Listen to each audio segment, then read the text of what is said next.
आप सभी लोग को मेरा नमस्कार। और आज मैं एक और वीडियो आपके सामने लेकर के आया हूँ वाटर कलर से रिलेटेड। सबसे एक महत्वपूर्ण चीज़ है कि बहुत सारे लोग को खासकर वाटर कलर में प्रॉब्लम होती है, उनको पता नहीं होता है कि हम ऐसी हमारी किट में क्या क्या चीज़ें होनी चाहिए जिससे कि हमें आउटडोर में या इंडोर में प्रॉब्लम ना हो। तो आज मैं आपको वाटर कलर किट से रिलेटेड कुछ चीज़ें बताऊंगा जो कि एटलीस्ट आपकी किट में होनी चाहिए। तो चलिए शुरुआत करते हैं आज के नए ट्यूटोरियल की। और जिन लोगों ने अभी तक मेरा चैनल सब्सक्राइब नहीं किया है सब्सक्राइब कर दीजिएगा। तो मैं ऐसे ही आप लोग के लिए, चाहे वो वाटर कलर पेंटिंग से रिलेटेड हो या ड्राइंग से रिलेटेड हो या किसी टूल्स या किसी किट से रिलेटेड हो, मैं ऐसे ही आप लोग के लिए वीडियो आगे भी बनाता रहूँगा।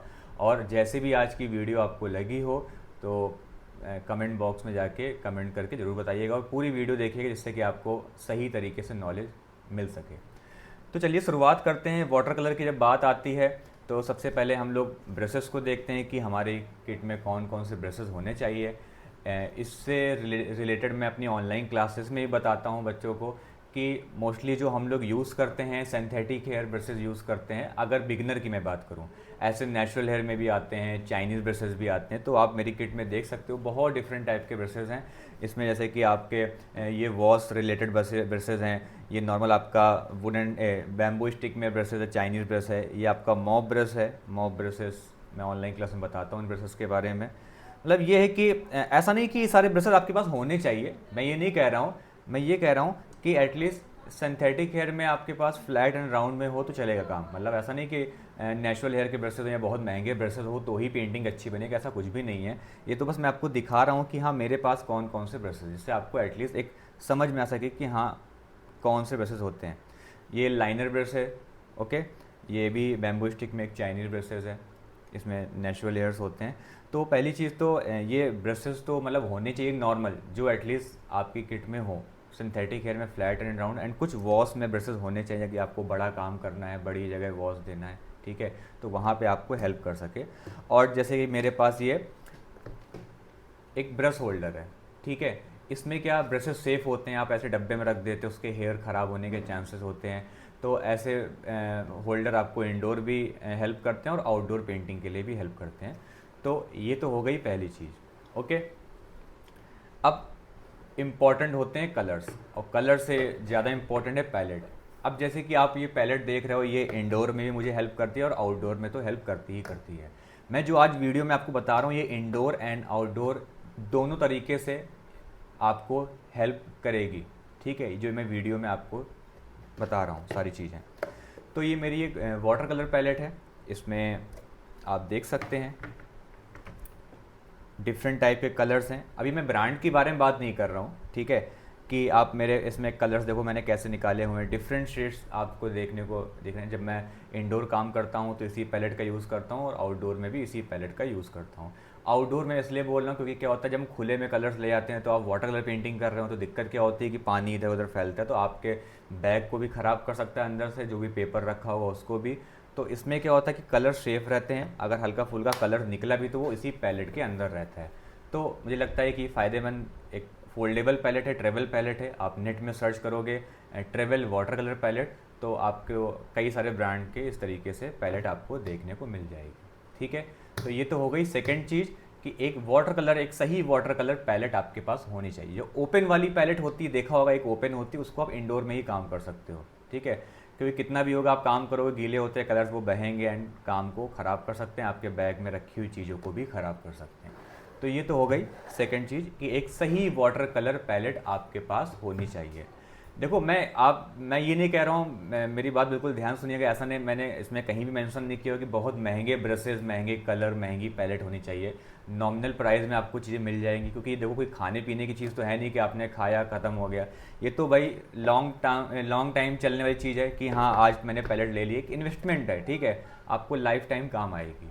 क्लियर है। थर्ड बात करते हैं मास्किंग टेप।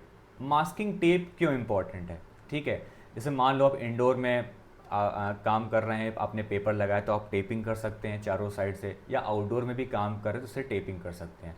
टेपिंग करने का फ़ायदा ये होता है कि पेपर आपका फूलता नहीं है। अगर आप चारों साइड से आपने टेपिंग कर दी, ठीक है, तो अंदर एयर नहीं बनती। बहुत सारे लोग बोलते हैं ना कि सर पेपर फूल रहा है, काम हम सही से नहीं कर पा रहे हैं, तो ये आपको वहाँ पे हेल्प करता है। ये मास्किंग टेप है, ये नॉर्मल आपको स्टेशनरी शॉप में मिल जाएगा, प्लम्बर की शॉप में भी आपको ऐसे टेप मिल जाते हैं, तो या किसी और प्रोफेशनल आर्ट शॉप में तो आपको मिल ही जाएगा टेप। 30-35 रुपये की एक टेप की कीमत होती है। आप बल्क में लोगे तो उसका शायद कुछ 150 रुपये के में भी कुछ ऐसे ही 5 या 8 टेप मिलते हैं, ऐसे ही कुछ मिलता है, मुझे उतना क्लियर नहीं, बट हाँ, ऐसे 30 रुपीज़ का एक सिंगल पीस मिलता है, ठीक है। तो ये तो हो गया मास्किंग टेप। अब अगर मैं मास्किंग टेप की बात करूँ तो इसका एक फ़ायदा और भी है, जो भी मैं आपको कनेक्ट करके दिखाऊंगा। जैसे मेरे पास ये एक पेपर है, चित्रपट पेपर की बनी हुई स्पायरल में एक स्केच बुक है। ऐसे तो पेपर बहुत सारे आते हैं, मैं भी अभी पेपर के टाइप्स की बात नहीं कर रहा हूँ, ये तो बस मैं आपको इसलिए दिखा रहा हूँ कि अगर आपको इंडोर काम करना है तो आप इसमें काम कर सकते हो, आउटडोर में करना है तो आप इसकी हेल्प ले सकते हो। कि आउटडोर में क्या होता है, पेपर निकाल के लाओ, उसको बोर्ड में लगाओ, तो बहुत ही काम बहुत बढ़ जाता है। इस तरीके से क्या होता है, आपका काम एक ही जगह पे होता है, आप किसी को काम दिखाना है तो आप इजीली उसको दिखा सकते हो जब आपके स्पायरल वाली स्केच बुक होती है। इसमें A5 size, A4 size, A3 size, ठीक है, इस टाइप में आपको स्केच बुक मिल जाएगी। पैड भी आते हैं आपको A3 साइज में, A2 साइज में, ठीक है, इस टाइप से आपको पैड भी मिल जाएंगे। क्योंकि अब इस वीडियो में मैं बहुत सारी चीज़ों को दिखा नहीं सकता, बस मैं आपको बोल के बता सकता हूँ। उसका एक सैम्पल पीस है कि इससे बड़े साइज में भी पैड आते हैं, स्पायरल में स्केच बुक भी आती है, ठीक है। तो ये चीज़ है। अब जैसे मैंने आपको टेपिंग के बारे में बताया, टेपिंग का फ़ायदा एक ये भी होता है, जैसे मान लो आपने कोई काम किया, आपको बहुत एक स्पेसिफिक आपको एक फ्रेम क्रिएट करना है, जैसे इसमें मैंने क्या किया था, एक टेपिंग कर दी, ठीक है, उससे क्या एक फ्रेम निकल के आ गया, तो अच्छा लगता है काम देखने में। ऐसे देखो यहाँ पे भी, इसमें देखो मैंने टेपिंग कर दी, तो उसका फ़ायदा क्या हुआ, अगर मैं टेपिंग नहीं करी होती तो दिक्कत क्या होती कि मैं ऐसे काम करूँ, पेपर फूल जाता, या ऐसे कहीं यहाँ से उड़ गया, यहाँ से नीचे हो गया ना, तो ये प्रॉब्लम फेस करनी पड़ती। इसलिए टेपिंग बहुत ज़रूरी है। ये है मास्किंग टेप, ओके। तो फोर्थ हो गया आपका, कोई भी स्केच बुक या पेपर भी, फुल इंपीरियल साइज के पेपर भी आते हैं, ब्रांड आप पेपर में कोई भी यूज़ कर सकते हो। वैसे मैं चित्रपट यूज़ करता हूँ, ठीक है, आपको जो लगता है वो यूज़ कर सकते हैं, ऐसी कोई दिक्कत नहीं है। तो ये चीज़ हो गई। अब बात करते हैं, सबसे इम्पॉर्टेंट होती है एक वाटर बकेट। वैसे घर में हम लोग क्या होता है, घर में कोई भी पॉट मिल गया उसको हम मतलब बना लेते हैं, उसमें किसी में भी पानी भर लेते हैं, ठीक है। अब जैसे मेरे पास ये 2 तरीके के हैं, जैसे कि मैं जब भी इंडोर काम करता हूँ या आउटडोर काम करता हूँ, इसमें मैं पानी भर लेता हूँ। फोल्डेबल है, फोल्डेबल का फ़ायदा यही होता है कि आप इंडोर तो कर ही सकते हो और आउटडोर में भी आपको हेल्प करता है, और स्पेस कम से कम लेता है, देखो इस तरीके से। तो ये एक फोल्डेबल बकेट है, वाटर बकेट छोटी सी है। अब जैसे कभी कभी पानी बहुत गंदा हो जाता है तो आप एक ही बकेट को यूज़ करो तो आपकी पेंटिंग में भी डलनेस आती है। तो मैं एक में साफ़ पानी रहता है, एक में थोड़ा सा डर्टी हो जाता है, मतलब कि इसे काम करते करते फिर क्या होता है कि चलो मैं उसको यूज़ कर लेता हूँ जहाँ नीड होती है साफ़ पानी की। तो एटलीस्ट छोटे साइज़ की 2 बकेट तो होनी ही चाहिए। तो ये वाटर बकेट है, इनको आप अपने बैग में भी ईजिली रख सकते हो, कम स्पेस लेंगे, क्योंकि आप कहीं भी बड़ा पॉट तो ले नहीं सकते हैं, तो फोल्डेबल सही रहता है। तो इसको इंडोर एंड आउटडोर आप यूज़ कर सकते हैं। तो ये हो गई, ठीक है। अब इसके बाद हम बात करते हैं एक वाटर स्प्रे। स्प्रे आपको कहाँ पे हेल्प करता है, जैसे कि मान लो आपकी वैसे तो आप ब्रश के थ्रू पानी आप छींटे मार सकते हो उससे, मतलब अपनी पैलेट में से कलर कभी कभी सूख जाते हैं।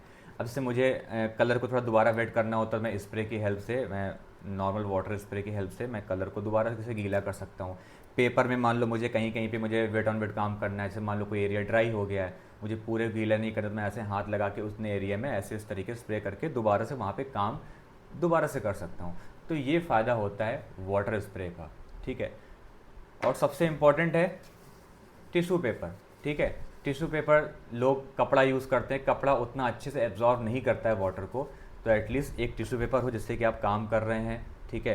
तो वो आपको कहते हैं कि इसके सेकेंडरी एक ऑप्शन भी होता है, ठीक है। आप काम कर रहे हैं तो आप इसमें बार बार से ब्रश को, मतलब ब्रश के थ्रू जो पानी होता है बहुत ज़्यादा एब्जॉर्व करता है, इसमें एकदम से पूरा सोख लेगा। इसका एक सेकंड एक ये एक स्पंज है, आप देख सकते हो मेरे पास, ठीक है। इसमें क्या होता है, ये भी एब्जॉर्व करता है वाटर को, लेकिन ऐसे होता है ना कि मान लो कभी ज़्यादा वाटर आ गया, उसको हम टच कराते तो पानी हल्का सा ले लेता है, तो ये भी हम यूज़ कर सकते हैं। और ये भी, इसमें क्या, अगर आपको ब्रशेस पोंछने हैं तो आप ईजिली इससे पोंछ सकते हो साफ़ करने के बाद। और इसमें कैसे कि आप ड्यूरिंग वर्क आप इसमें हल्का हल्का मतलब से ब्रश को आप टैप कराओगे तो हल्का हल्का पानी ले लेता है, कभी कभी ज़्यादा वाटर एकदम से गिर जाता है ना पेंटिंग में, तो वहाँ पे हेल्प करता है। देखो मैंने यूज़ भी किया हुआ है। तो ये स्पंज है, ठीक है। बहुत सारे लोगों को पता ही नहीं होता है कि वाटर कलर में क्या क्या चीज़ें हमारे पास होनी चाहिए। तो ये आपको इंडोर एंड आउटडोर सभी तरीक़ों से आपको हेल्प करता है, ठीक है।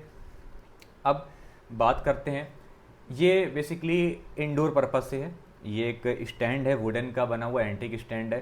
बेसिकली इसमें होता है कि जैसे मान लो कभी कभी आप काम कर रहे होते हो तो दिक्कत क्या होती है कि टेबल में कभी कलर फैल जाता है। जैसे मान लो ऐसे मैंने काम किया ब्रश को मैंने टेबल पे रख दिया, तो अब जो कलर लगा होता है ब्रश में वो टेबल को भी ख़राब करता है। उसमें बेसिकली होता है कि जैसे आपने इस तरीके से ब्रशेस को रख दिया तो उससे क्या होता है, इससे आपको समझ में आ ही जाएगा, ज़रूरत नहीं पड़ेगी मुझे बताने की।